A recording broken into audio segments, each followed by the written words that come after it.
हजरत गौसे आजम रदी अल्लाह तआला अन्हु की करामात इतनी हैं कि इब्ने तैमिया जैसा बंदा वो भी लिखने पे मजबूर हुआ कि शेख अब्दुल कादिर जीलानी की करामात पर इजमा है, इतनी ज्यादा हैं और इस कदर इन करामात को तस्लीम किया गया। आप इल्म हिकमत के समुंदर थे, दिन में 18-18 पीरियड पढ़ाते थे और 1 लाख के करीब आपके बराह रास्त शागिर्द हैं जिन्होंने आपसे पढ़ा और फिर आगे दीन फैलाया।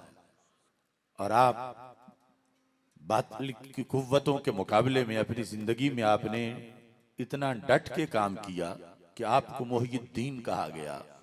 अभी इस जुमे पर हमने अफकार गौसे आजम रदी अल्लाह तआला अन्हु कॉन्फ्रेंस की और आपने जो दरूद शरीफ लिखे हैं उसमें सिर्फ एक दरूद पर उसमें बहस हुई।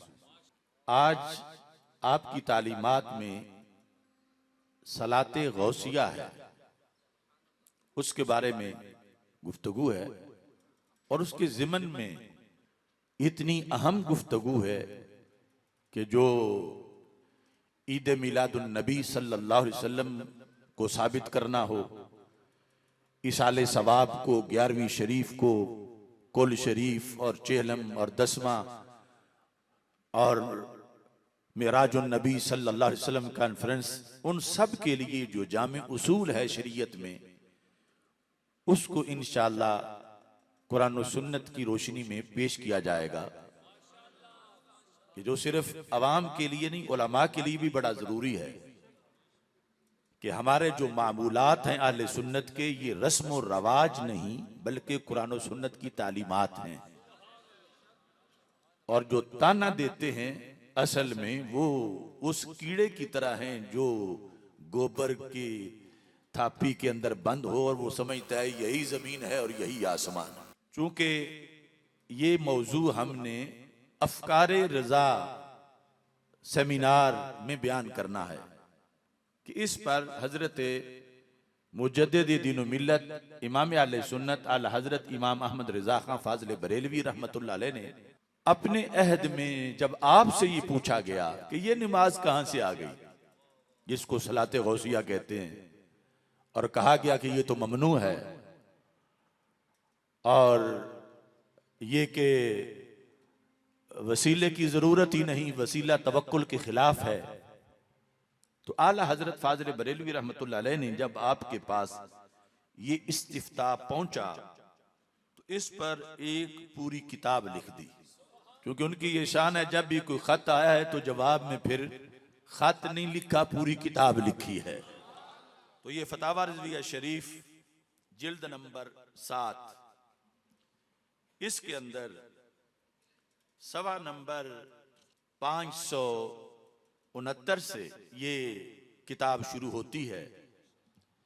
इसका नाम है अनहारुल अनवार मिन यम्मी सलातिल असरार। सलाते गौसिया का दूसरा नाम है सलाते असरार। अनहारुल अनवार, अनवार की नहरें, मिन यम, यम कहते हैं पानी को, मिन यम में सलातिल असरार, नमाजे गौसिया के पानी से बहती हुई नूर की नहरें।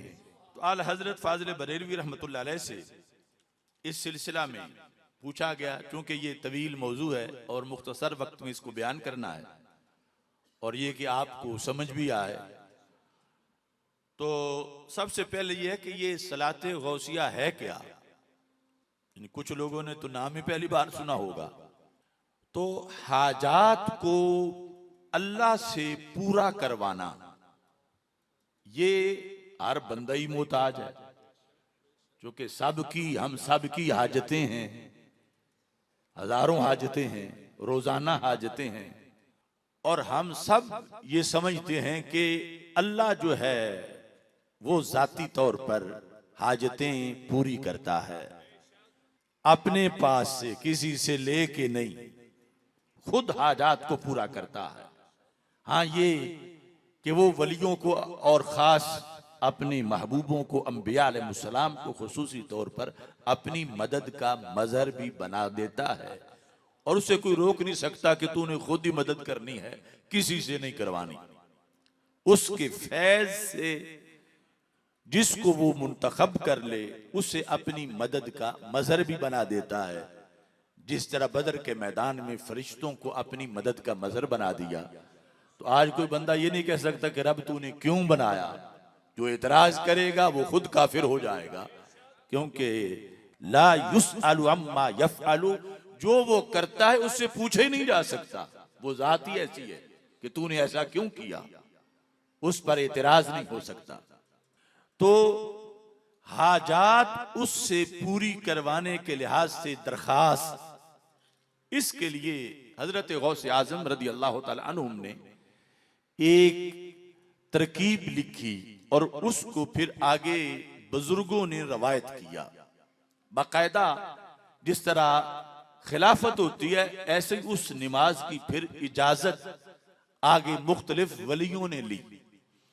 और आला हजरत फातिमा फादिल बरेलवी रहमतुल्लाह अलैह ने बड़े बड़े आइम्मा के 9 हवाले दिए, जिन्होंने हजरत गौसे पाक रदी अल्लाह ताला अन्हो से इस नमाज को अपने अपने अहद में रवायत किया और इसकी तबलीग की, जिनमें इमाम अब्दुल्ला याफी मक्की हैं। खलासतुल मफाखिर के अंदर उन्होंने इसको रवायत किया, और ऐसे ही मुल्ला अली कारी ने नुज़हतुल खातिर के अंदर, और शेख वजीहुद्दीन ने, इमाम सयूती रहमतुल्लाह अलैह ने, हजरत शेख गौस गवालियारी ने, हजरत शेख मुहक्किक और दीगर हजरात ने, सैयद शाह हमजा ऐनी ने काशफुल अस्तार के अंदर। बहरहाल वो अजीम लोग थे जिन्होंने अपने अपने दौर के अंदर मुख्तलिफ जो तसव्वुफ और रूहानियत की किताबें थी उसमें फिर इस नमाज को आगे रवायत किया।